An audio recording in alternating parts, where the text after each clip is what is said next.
Yep, so it's not working. All right, hey, guys, how are you doing? Thank you. I just had my IT expert in here trying to help us out. So anyway, this is a continuation of Spreading Happiness with my special guest star, Hi. Fume.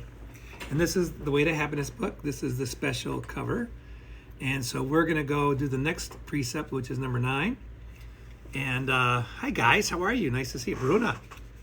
Hello, hello, hello. All right. So anyway, the Way to Happiness. So the reason we do this is because your survival is important to us. All right. And the definition of happiness is, well, one of the definitions is a condition or state of well-being, contentment, and pleasure. So who wants more well-being, contentment, and pleasure in their life? Me. It's also... I'm pretty content. You're pretty good. That's because I have you. You have me. All right, so another definition is joyful, cheerful, untroubled existence. Okay, that's pretty good too. It's another definition of happiness. Hey, guys. And then the third definition of happiness here is the reaction to having nice things happen to one. So when nice things happen to you, it usually makes you happier. Like when I bring you flowers, what happens? I get happy. Joyfully happy. And when she feeds me, I get really happy too. So that's a nice thing. Happy. All right, so Fame wants to read this. Hi. Okay, good. Happiness. True joy and happiness are valuable. If one does not survive, no joy and no happiness are obtainable. Trying to survive in a chaotic, dishonest, and generally immoral society is difficult. Any individual or group seeks to obtain from life what pleasure and freedom from pain that they can.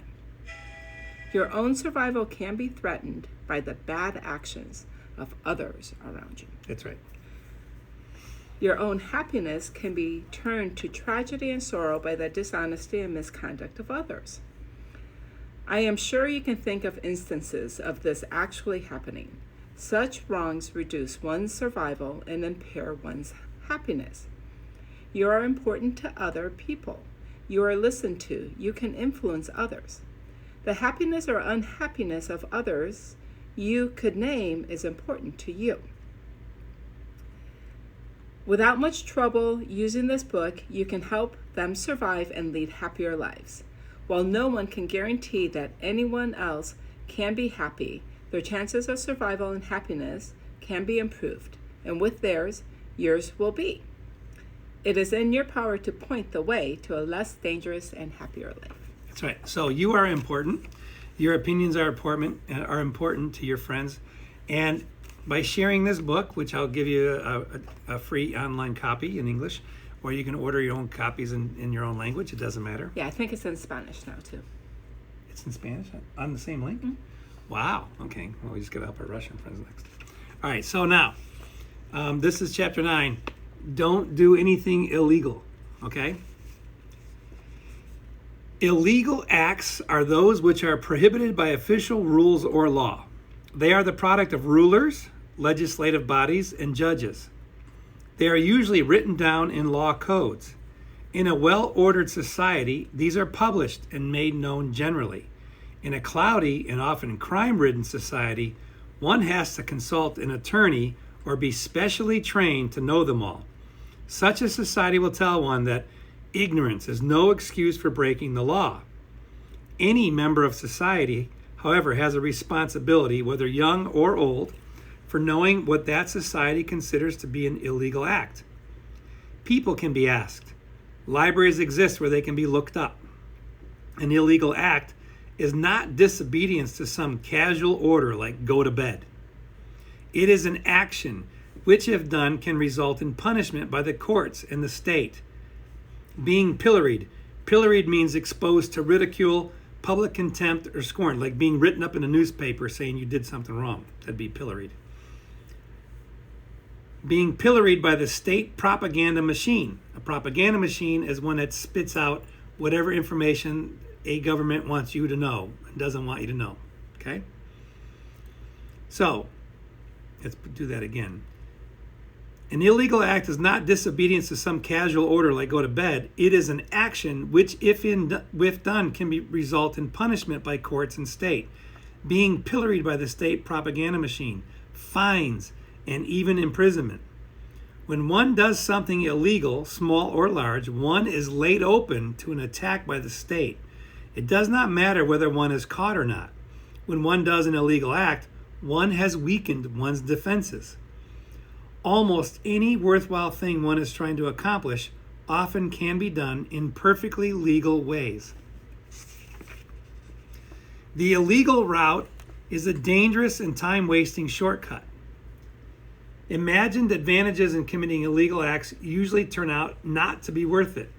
The state and government tends to be a rather unthinking machine. It exists and works on laws and codes of laws. It is geared to strike down through its channels at illegality. As such, it can be an implacable enemy. Implacable means it can't be soothed or pleased. It is relentless. Okay. As such, it can be an implacable enemy, adamant on the subject of illegal acts. The rightness and wrongness of things do not count in the face of laws and code of laws. Only the laws count. When you realize or discover that those about you are committing illegal acts, you should do what you can do to discourage it. You yourself, not even a party to it, can yet suffer because of it. The firm's accountant falsifies the books. In any resulting commotion, the firm could fail and you could lose your job. Such instances can grossly affect one's own survival. As a member of any group subject to laws, encourage the clear-cut publication of those laws so they can be known. Support any legal political effort to reduce, clarify, and codify the laws that apply to that group. Adhere to the principle that all men are equal under the law, a principle which in its own time and place, the tyrannical days of aristocracy, was one of the greatest social advances in human history and should not be lost sight of, that all men are equal under the law. See that children and people become informed of what is legal and what is illegal, and make it known, if by as little as a frown, that you do not approve of illegal acts. Those who commit them, even when they get away with them, are yet weakened before the might of the state. The way to happiness does not include the fear of being found out. So look, stealing things, breaking things, stealing money, taking other people's stuff, doing things that you know are wrong and are usually against the law, even if you are successful at being illegally stealing something, you're going to live in fear. It doesn't lead to happiness. So that's number 9 precept. Yeah, and a lot of it is just that fear of being found out. That's right, the fear, man. The fear does not lead to happiness. So if you committed a crime and you're in fear of being caught for 20 years, it's going to be 20 miserable years. So this is the way to happiness. That was precept number 9. Don't do anything illegal. And Fume and I love you guys. We care about you and we want you to be happy. So you guys have a wonderful day. Thanks for listening. See ya. You.